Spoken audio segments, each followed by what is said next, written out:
She did not say forget your crushes and handsome guys. She did not say that.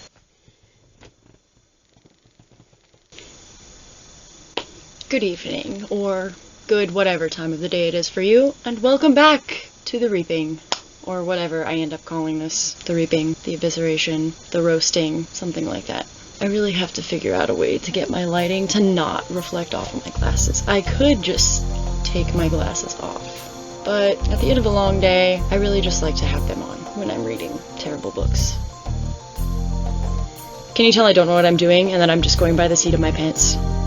That's how I do a lot of things. I don't know how to plan ahead. I don't know how to plan anything in advance. I just want to talk poorly about books because I find enjoyment in that at the end of the day. That's annoying. I'm annoyed. But the lighting in here is terrible. It's either that or I look like I have alien eyeballs. Ooh. Wait. Take me to your leader. Okay, we're done.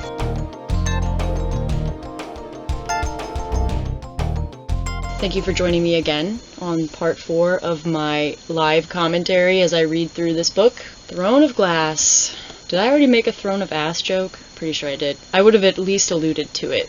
So when I left off reading last time, what even happened? See, this is bad.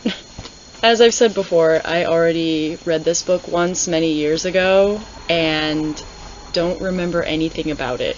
Which is impressive because I usually remember things about books that I read. Usually. Even books that I read as a child. There are some books that I borrowed from the library a long time ago when I was in elementary school that I reread again in my college days. What was the series? There was a book series that I was obsessed with. It was the Dragon Bard trilogy. Can't tell you the author's name off the top of my head, but the first book was Nightpool. The second book was The Ivory Lyre, and the third book was The Dragon Bards. I was obsessed with those books. I did a lot of fan art with gel pens, sparkly. I really liked those books. And I revisited them later, I don't remember when, maybe in high school, maybe when I started going to college. They were not good. I don't remember why I liked those books, but the key here is that I remembered those books. I remembered things that happened in them. That is not the case here. Nothing is ringing a bell. Nothing. As I'm reading it, there are no oh, I remember this happening moments. No, none. Not at all. Zero. Take that as you will. Oh, right. Okay. Duke Perrier and the one girl were talking, and he's trying to get her to sleep with him low-key, and Dorian and Chaol are fighting over Selena and Nehemia and those two women becoming friends. We're on chapter 20 right now, page 142.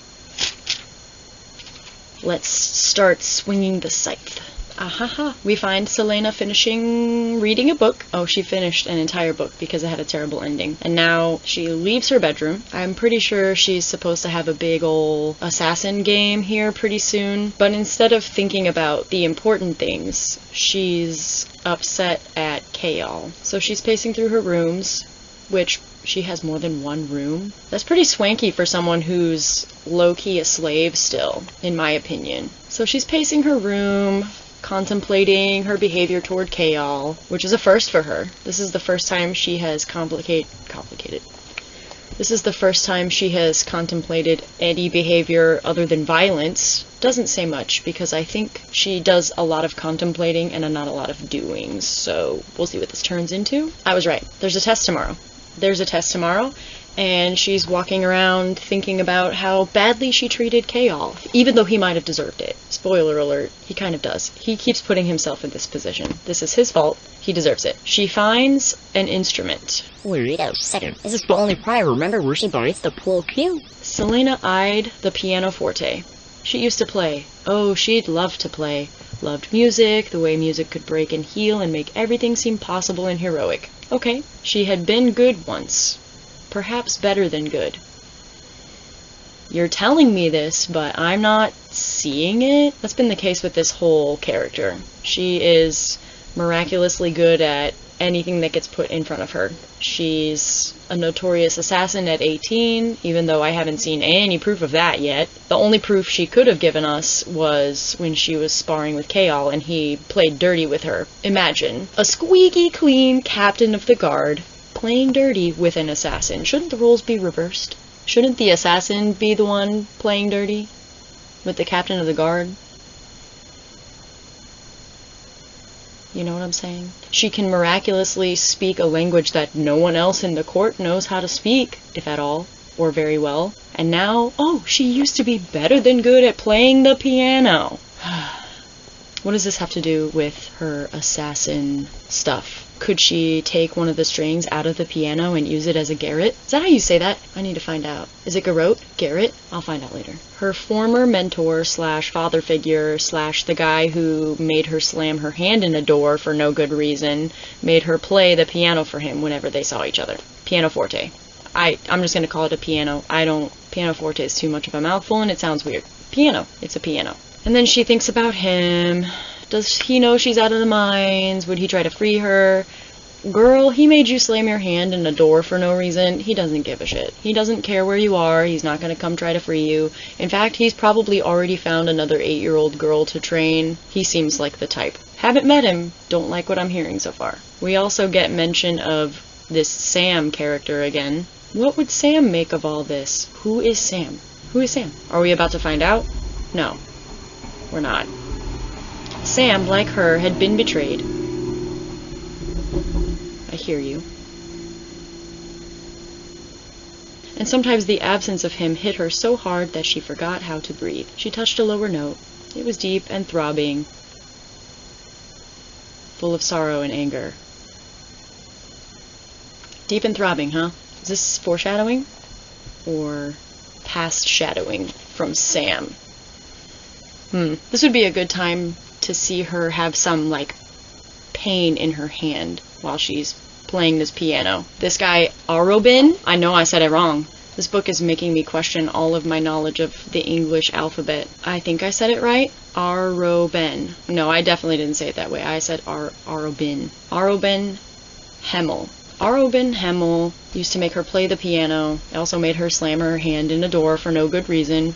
This would be a good time to see some remnants of that pain. I feel like that would tie this moment together really nicely because he's the reason she plays the piano, but he's also the reason that her hand fucking hurts when she does it. No? Is this a stretch? I don't think so. Of course Dorian is spying on her. For all her assassinating experience, she didn't notice him until he sat down on the bench beside her. I'm starting to think this girl's not even really an assassin. I think this Arobin dude trained her to be everything other than an assassin because, honestly, she let this guy sneak up on her. I don't like it. Her fingers slipped on the keys, which let out a loud, awful clank. I've played the piano before, and I still hear piano music, and I don't know if clank is a good sound effect for a piano. Maybe like a clang? What is it with these authors and their sound effects? This is not the first book that has used weird sound effects for things that they should not be using them for. There's another book I read. One of the characters has a mint in their mouth and it's clanging. I think the mint was clanging around in their mouth, and I'm like, I don't think that's the sound a mint makes in your teeth. Could be wrong. I just don't think so. What are you doing here? Kaol isn't with me, if that's what you're wondering. Aw, shucks. Again, we're deprived of the scene we really want. All three of them enjoying each other near a piano, making real music. She has a contest tomorrow, and he's still trying to hook up with her. We decided to meet tonight, don't you remember? I thought it was a joke. No, you did not. You absolutely did not think it was a joke. And he's glancing down at her form. His curves were his own curves were enticing. Yeah, her curves were enticing. Average height aside, what on earth are these people seeing in each other? This is ridiculous. Are you allowed to be here? I'm a prince. I can do what I like. Yes, but I'm a Darlin's assassin. Some assassin you are, getting snuck up on by a lowly prince. Pshaw, he wouldn't be intimidated. From your playing, it seems that you're a great deal more than that. I am so fed up. I am so fed up with the conversations these people have with one another. They are not eloquent people. Trying not to get lost in her strange, lovely eyes, he says, I don't think anyone who plays like that can be just a criminal. Yeah, they can. They totally can. Criminals can be good at playing the piano. It seems like you have a soul. Of course I have a soul. Everyone has a soul. Well, she wouldn't if she were a ginger. I'm kidding. I'm kidding. I'm not one to talk about having no soul.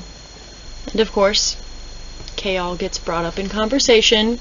It's like they're all trying to feel out each other's feelings for the other people. And maybe that will give them some insight into each other's feelings for each other. Because she's like, did Kayal give the order to shoot that guy in the neck? And he's like, no, my dad, Lord Farquaad, said to do that if anyone tried to escape. And then he's like, are you and Kayal getting along? And she's like, he hates me, but it's fine. Like, she doesn't also hate him. Goodness gracious.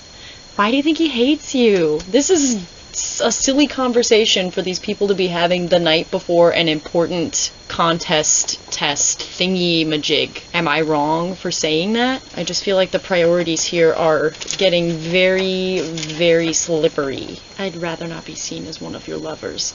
What's wrong with that? I'm already notorious as an assassin.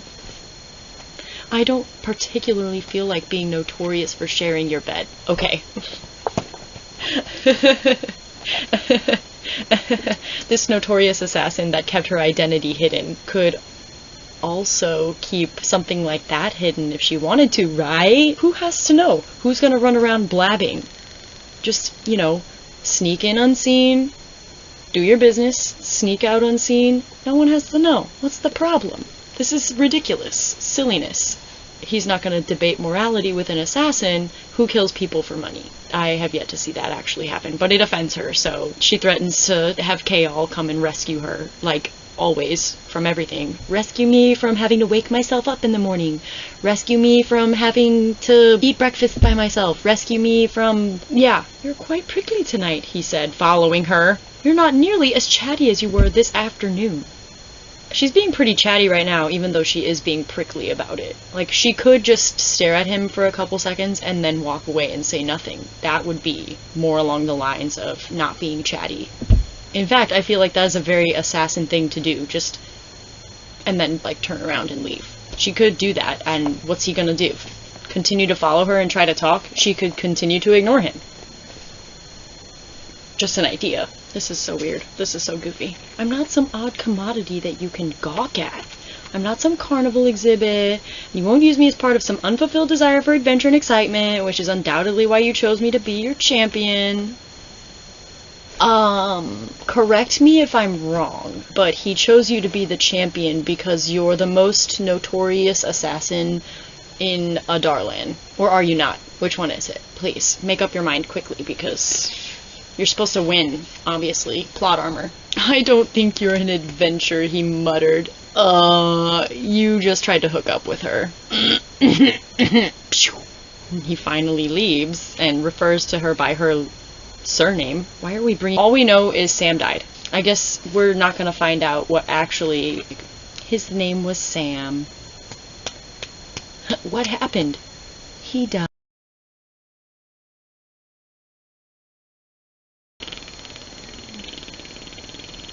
Good luck at the test tomorrow. Okay, so happened with Sam and who he actually was, other than being her mysterious lover until later. Boo! Boo!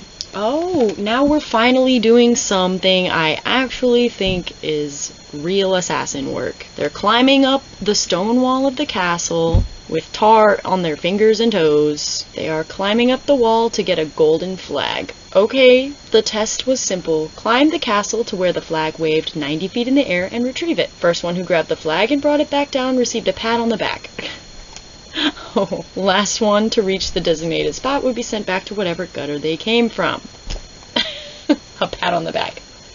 Okay, it's a little more than a pat on the back when you're not getting eliminated and being sent back to worse than where you are now. Surprisingly, no one had fallen yet. The path to the flag was fairly easy. This is just, okay. These tests are a little sus. Why are they all so simple? Something ain't right. Okay, not that it's easy to scale up a wall. Oh, yet another thing that she should be accustomed to, because Arobin had forced her to stand on the ledge of his assassin's keep for hours on end to become accustomed to heights. Man, she just is... Okay, I can't really complain about her being prepared for this. Okay. Fine, but still. If she's accustomed to it, then... As she's climbing, another one of the competitors falls to his death, and it's the murderer who'd called himself the Scythe. And she's like, oh my gosh, I didn't think this would happen, and a shudder went through her. The sponsors certainly didn't seem to care that this test might very well kill a few more of them. Was I the only one who got that impression from the start, that there would be death among death dealers? It is a contest of the top death dealers. It's like Aurelia's next top assassin, and instead of Tyra Banks, we have Lord Farquaad. Uh-oh. Her handsome friend Nox seems to be having some trouble, and the trouble's name is Grave, who is cutting through his rope. Yikes. And so, Selena jumps to action. In true assassin form, she goes in and saves the guy's life. Touch this rope and I'll gut you. I don't think she will. She's clearly more likely to save another criminal's life than she is to take the life of another criminal. Clearly, in this moment, we are seeing her priorities. Well, yeah, the chapter ends with Nox's rope snapping and Selena taking off, sprinting, and launching herself into the void. And we start the next chapter with her falling so fast. No, we start the next chapter with Nox falling so fast and so far from her outstretched hands. Anytime I read or watch a scene where someone is falling and someone else jumps to their rescue to try to catch them mid-fall, I always think, like, would that really be possible? Would it be possible if you started trying to save the falling person early enough? Because, once someone reaches terminal velocity when they're falling, what is terminal velocity? What is that speed? I don't know. You can't fall faster than that. So if someone's already falling as fast as they can fall, the other person wouldn't be able to catch up to them. They'd just be falling at the same rate, but several feet or yards apart. So it's not like you can fall faster to save someone just by, launching yourself at them. You can't fall faster than... Okay, I'm gonna stop before I make myself sound like I don't know what I'm talking about. Because I clearly don't know what I'm talking about. Whoa, in a heartbeat, her arms were around his middle, and she slammed into him so hard that the breath was knocked from her chest. This is very epic. This is amazing, beautiful. We are getting a glimpse at Selena's true character, but I just don't see how it's possible. And then they're hanging there, and he's like, God's above, as he presses his face into her hair. To be fair, she just stopped him from falling to his death. So she saves this guy's life at the expense of Kane getting the flag. Who's surprised? I'm not, and you better not be either. Foolish. Yes, it'd been so foolish to save him. What had she been thinking? Because now she jeopardizes her chances at not being eliminated. Later on. Cheer up, Chaos said, drinking from his glass of water. 18th place is fine. At least Nox placed behind you. And, of course, the one guy dying saved Nox from elimination. So that answers the question I had earlier of, if someone dies, do they still have to eliminate another person? Clearly not. Clearly death is the day's elimination. If someone dies, that's it. No more, oh, you don't have to get eliminated, which... It would be more interesting if they were like, yeah, I know that guy died, but we still got to eliminate a live person. It'd be more interesting that way, I think. Oh, wasn't learning to lose gracefully part of your training? No. Arobin told me that second place was just a nice title for first loser. I'm so tired of hearing that phrase. It's true, but I'm just tired of it. Arobin Hamel, the king of the assassins? Oops. You know he was my master, don't you? I'd forgotten.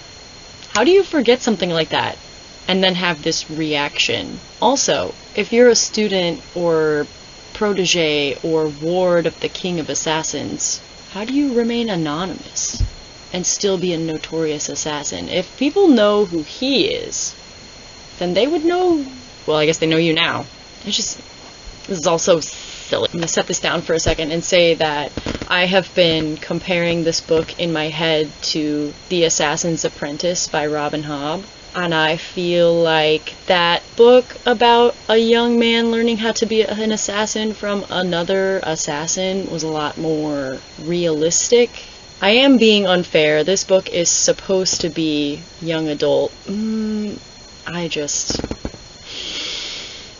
If you're gonna make your main character a notorious assassin, even at the age of 18, and even if you want your story to be about romantic stuff, I'm just frustrated that this character is supposed to be this amazing, awesome killer, but I'm not seeing that. I'm seeing, oh, that guy's handsome. Oh, that guy's handsome. Oh, I'm gonna save lives. And based on what she went through with this King of the Assassins, I think she should be a little bit more heartless, but maybe I'm being too nitpicky. I still just can't get the whole story of Assassin's Apprentice out of my head. I feel like that was a lot better. The assassinry was a lot more undercover. Wasn't allowed to talk about it. He had to learn how to fly under the radar so no one knew what he was doing. And it wasn't all this blathering about like, oh yes, I'm the Assassin's Apprentice. Oh yes, this guy is the assassin. Even the assassin himself was kind of hidden and out of the way and did a lot of work behind the scenes that no one knew about. But maybe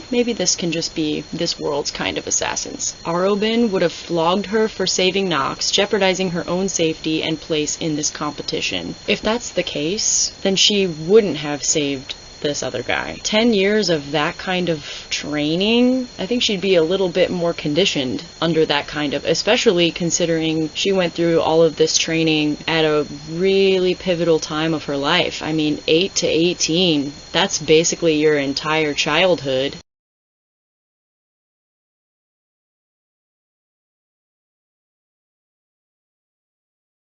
You can undergo a lot of conditioning in that time that sticks with you for the rest of your life, and she's just able to like rise above all that. He made her smash her hand in a door. He would have flogged her for what she did today, and probably did flog her for other things, and I don't know. This is an interesting convergence of ideas and events. I guess we'll see how they unfold. I guess we'll see. On top of all of that, he told her when she was 14 that he expected her to pay him back for all of this training. Pay you back for making me break my own hand? Excuse me? And then she compares her training to the experience that courtesans go through. Taken in at a young age, bound to their brothels until they can earn back every coin that went into their training, upkeep, and wardrobe. Interesting comparison. Okay. She pays him back, this King of Assassins, and he goes and spends all that money in 3 hours. That's a lot of money to be spending in 3 hours, buddy. And then they go back to their usual teasing and bullcrap, and later the mood is broken when Philippa brings the news that the champion who didn't show up for the test, which I didn't mention because I was like, oh, glossing over this. That person was found dead in a servant's stairwell, brutally mauled and dismembered. I smell a pattern. I don't smell it, I see it. I see a pattern. And then, this new murder casts a pall over the next 2 weeks, and the 2 tests they brought with them. This murder casts a pall over a contest full of people used to committing murder, okay? I mean, I guess murderers can still be afraid that they get murdered, but I just feel in my heart of hearts that all of these heartless brutes probably don't care that much. Or at least they shouldn't. However, 3 is a pattern, and maybe they should all start to be worried, because what's stopping this thing from just killing them all in one day? Every day she gets better at running, going farther and faster, managed to keep from killing Cain when he taunted her at training. It's like they're all in high school. This is murderer high school is what this is. The Crown Prince only saw her during tests, and he usually just grinned and winked at her and made her feel ridiculously tingly and warm. But she had more important things to worry about. I'm glad she finally comes to this conclusion. I don't think it'll stick around, but We'll see. There were only 9 weeks left until the final duel. Some of the others, including Nox, were doing well enough that those 4 spots were starting to seem rather precious. She'd always been so sure she'd make it, but if she were honest with herself, Selena wasn't so sure anymore. Girl, plot armor, and you're supposed to be like the most notorious assassin. No, I still have not let that go. All that shit that you went through during your training and your imprisonment, and now you're gonna be like, dang, I don't think this guy's got it in the bag. Girl, get a hold of yourself. Get yourself, put yourself in a bag, take yourself to the Take yourself, put yourself in a bag, take yourself to the get a hold of yourself store, and get the fuck a hold of yourself, okay? Okay. Start of chapter 23, she has a nightmare about being back in the Minecraft prison and getting whipped, and then she wakes up and it's Kale there to rescue her from her nightmares and also wake her ass up again. She was screaming and he thought she was being murdered. That's so cute. Oh my gosh. I was being whipped. And it's a special holiday that I don't understand the significance of. They're canceling training. She forgot that it was Samhain. Okay, I know this isn't in the back. They're just gonna leave me to flounder around pronouncing this badly. Yeah, that's not back there. Alright, cool. She's so enmeshed in the contest that she forgot about a holiday, which is equal parts relatable, but also, wouldn't you use that as like something to cling to as a ray of hope? Like, oh, if I can make it to this holiday, I'll get a break, I'll get to celebrate something and not have to... Understandable though. I frequently don't have holidays in the forefront of my mind the next day, and I'm like, oh, tomorrow is Mother's Day. I knew that. He tells her he never took her for a superstitious person. How does that fit into your career? How does she fit into her career? Let's ask that question instead. All this because she can go to the temple but not to the actual, like, festival. Scratch the ray of hope that I thought this would be. She's like, no, and he's like, you risk angering the gods, that might be a bad idea. Oh, and she has a test tomorrow. For a book about a notorious assassin doing a assassin test contest, there has been very little of this contest actually shown. The last test had been javelin throwing on horseback, and a spot on her wrist was still tender. That's all we get about the contest. And here we have Dorian, his usual awful self, passing a cluster of ladies who giggle, and he's like, suddenly not into it. Oh, it's because his mother uses the ceremony as a chance to put all of the eligible ladies out in front of him. Like they didn't already put themselves out in front of him on their own. They don't need the queen's help. Spent the entire service trying not to scream at the top of his lungs. Oh. He runs across the Lady Lillian and her escort Kaal. She's wearing a dress that's about 100 years out of fashion. Is the dress itself 100 years old? And Kaal's like, oh, her servants were attending the service when she dressed. There was nothing else to wear. And Dorian's like, corsets require assistance to get in and out of. And dresses were a labyrinth of secret clasps and ties. Someone knows his way around a bodice and is jealous.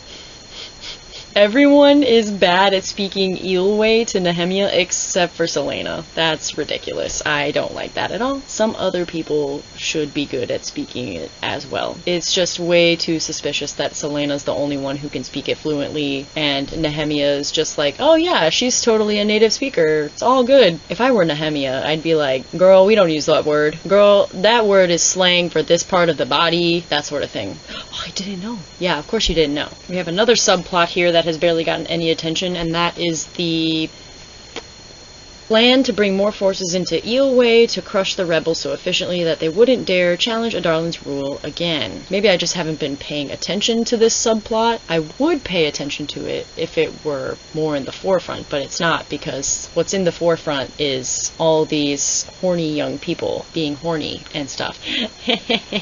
Selena says, His Highness certainly knows how to keep women entertained. Nehemia laughs. Dorian's face gets warm. Those two girls make a formidable pair. God help them all. Yeah, pretty much. Perhaps allowing them to be friends was a horrible, dangerous idea. Yes, but probably one of my favorite parts of this book, even though it doesn't get nearly enough page time as it should. Dorian gets pissed off, goes to the kennels, and leaves the other three to jibber-jabber together, which is mostly Nehemia and Kaol arguing about whether or not Kaol is a soldier or a guard, and she says he's a soldier, and he says, no, I'm a guard, there's a difference, and she's like, no, there isn't. She's like, you kill on orders of your king. Same thing to me. And then Selena is, looking at Kaol and saying he looks handsome today. It was in the way his hair met his golden skin, in the tiny gaps between the strands, in the way it fell across his brow. Yeah, that's what we're dealing with here, folks. Nehemia wants Selena to teach her how to speak Selena's language. And Selena's like, I don't know how to do that. Apparently, we need Kaol's permission to do this. Understandable. And he's like, I don't think so. Absolutely not. And Nehemia's like, why not? She's smarter than most of the people in this castle. Gee, everyone just loves to sing Selena's praises. Except for Cain. He might end up being my favorite character, just because he doesn't think Selena's that great. Because you can't just tell me that she's great. You can't do that. You gotta show me something. And I haven't seen anything great yet. She did save a guy's life, but she's supposed to be an assassin, so I'd rather see her killing stuff. So far, these tests they're doing are not very full of death. The only deaths happening are not because the assassins are assassinating one another. They're happening because something else is hungry or angry or out for revenge, and no one knows what it is. That thing that's killing everyone might actually be the real notorious assassin. No one knows who he is, knows what it is, what even is going on, just that people are being brutally murdered and decapitated and stuff. They approach a clock tower.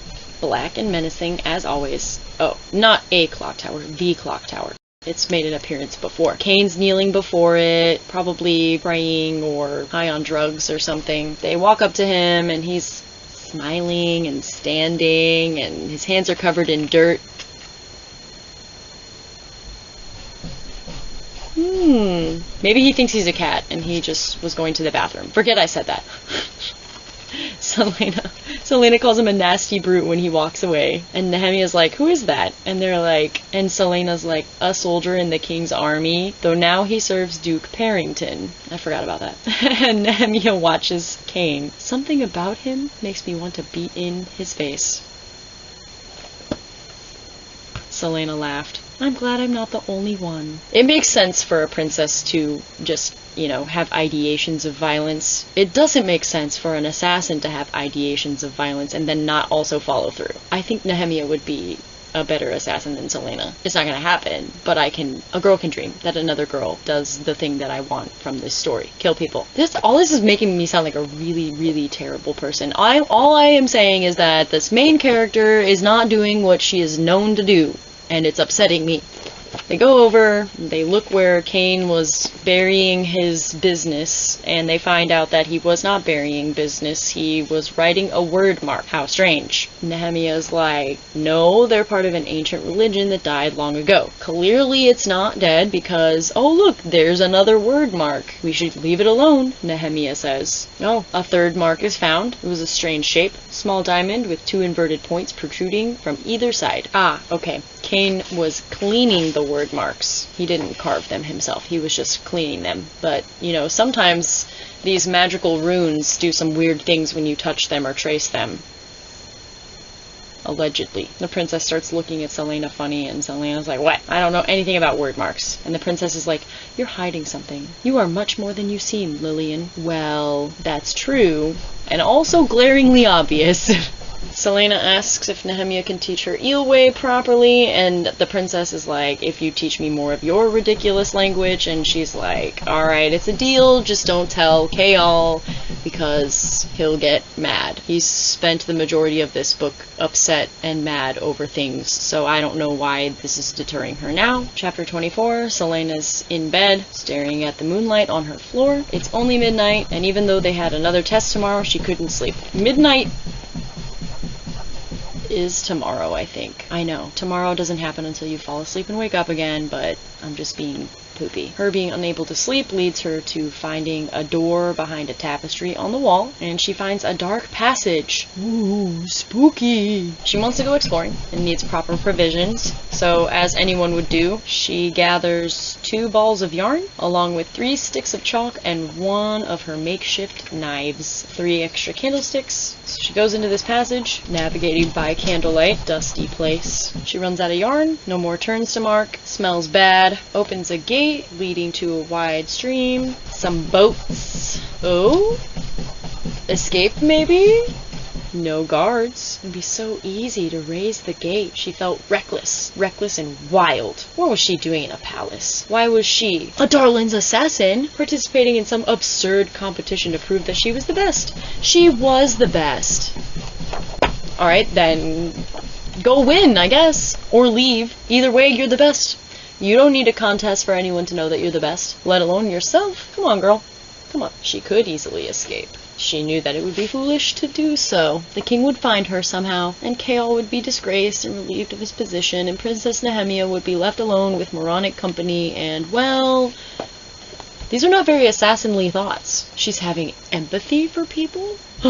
Gasp! She would not run from them as a common criminal. No, she would run to them as a notorious criminal.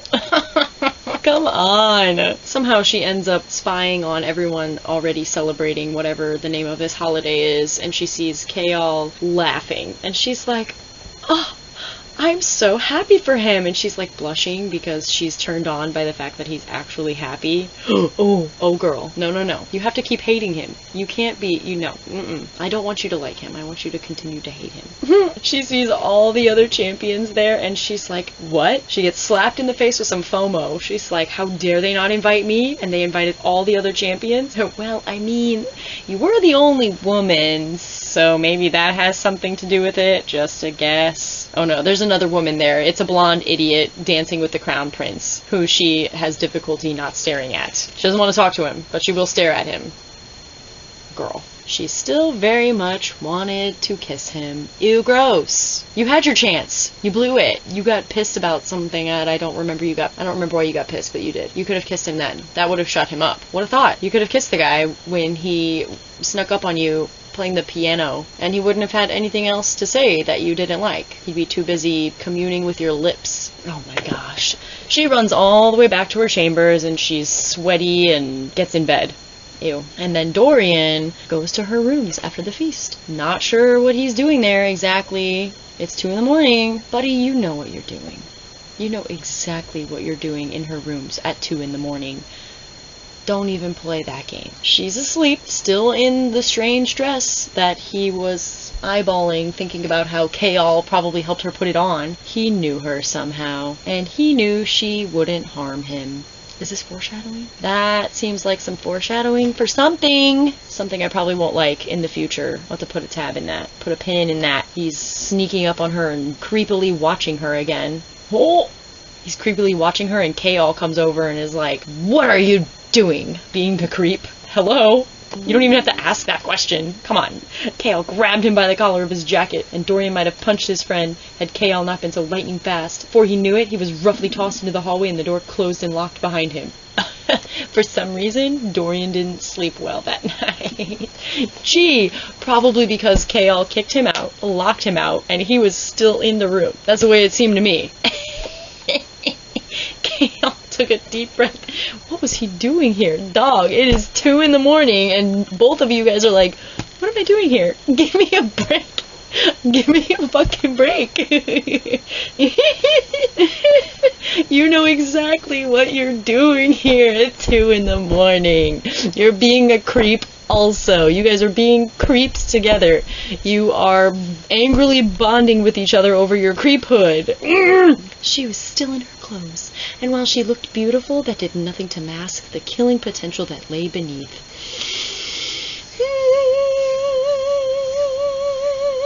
Blah, blah, blah. Oh, she wakes up. He brought her a present. It's my dick in a box. It's 2 a.m. He's bringing her a present. What else would it be? Oh, He gives her a party favor that she could have gotten herself if she'd been invited. A ring. He gives her a ring. And she's so sleepy. She's like, thank you. Oh, and then she goes back to sleep after saying, I'll change out of my dress in a moment. And she has her hand upon her breast, the ring hovering over her heart. Oh, how sweet. He was half tempted to remove the ring from her finger, but, well, there was something peaceful looking about her. Yeah, exactly. Freaking weirdos. Okay, I think I will slog my way through one more chapter. Yeah, sure.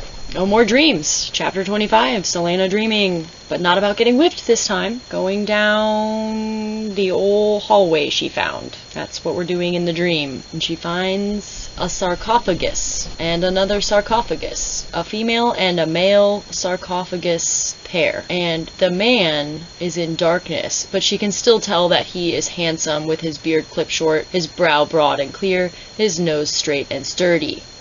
But his face is cast in darkness. Even though the woman's face is bathed in moonlight, she still notices the handsome face first. Very in character. This is very, very true to form. She touches the female sarcophagus on the cheek. It's cold and hard. Since I keep getting so rudely interrupted by my computer, the female sarcophagus starts talking to Selena, and Selena's like, oh my gosh, and almost dies of a heart attack. Trips over a spear, grapples for a dagger or anything to defend herself. Wait, was this the female sarcophagus? It's not the sarcophagus, but it's the woman the sarcophagus looks like. Okay. Who are you? She breathed, knowing the answer, but wanting to hear it. You know who I am, Elena Havillard said. Are you a ghost? Not quite. What on earth is going on? I'm not alive, but my spirit doesn't haunt this place. I've risked much coming here tonight. Risked? My goodness gracious. So this isn't a dream. This is some kind of, like, something else. Okay, the gargoyles on the clock tower are the 8 guardians that guard the portal between their worlds. Okay. So this Queen Elena says that something evil dwells in the castle, something wicked enough to make the stars quake. Well, there's definitely something evil enough in there to brutally murder people. Murderers right now, surprisingly. When it could be killing just about anyone it wanted to. I guess it wants to kill the murderers. Its malice echoes into all worlds. You must stop it. Forget your friendships, forget your debts and oaths. Oh, she did not say forget your crushes and handsome guys. She did not say that. I'm sorry, I'm a terrible person. You must win this competition and become the king's champion. Aurelia needs you as the king's champion. I mean, she could probably save everybody without having to be the king's champion if I venture to guess, but for the sake of the plot armor, we won't go any further. Oh, something led the two of them there, and they are coming. Oh, spooky! The queen kisses her on the forehead and says, courage of the heart is very rare. Let it guide you. Dang it. Dang it. No, don't say that to her, because now she's not going to do any assassinating. Ugh. Someone shoot this queen before she ruins the rest of my hopes for this book. And Selena hurtles back into her room after the queen says, go, run! Because a distinct howl shook the walls and made Selena's blood icy. Why was she so prone to strange, unpleasant dreams? And why was she out of breath? Relatable. Waking up and immediately forgetting what you dreamed about. Very true, very fair. And she tries to go to sleep again, but there's metal cutting into her palm, and she's like, please tell me this is Chaos ring. Okay, but she... what? There's not a ring anymore? It's an amulet? What is happening? This is getting real messy. Oh, and the door's open behind the tapestry. Spooky. Oh, the woman on the tapestry is Elena? Okay. The amulet's supposed to protect her. What time is it? She's trying to go back to sleep. She feels like she has enough to worry about right now without having to worry about an evil thing dwelling in the castle. That's hilarious that she thinks that now, of all times. Yeah, you do have enough to worry about. You have a lot of things to worry about that you've given yourself. like reading books and being obsessed with clothing and commenting on the handsomeness of every guy you see.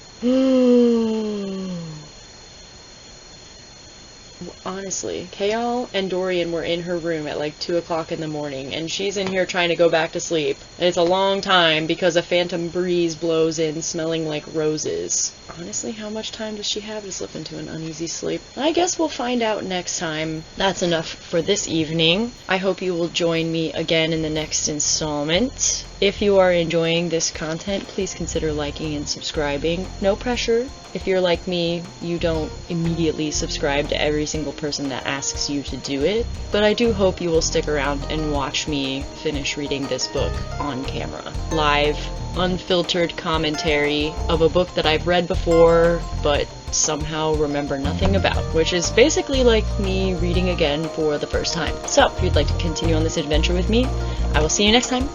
Bye!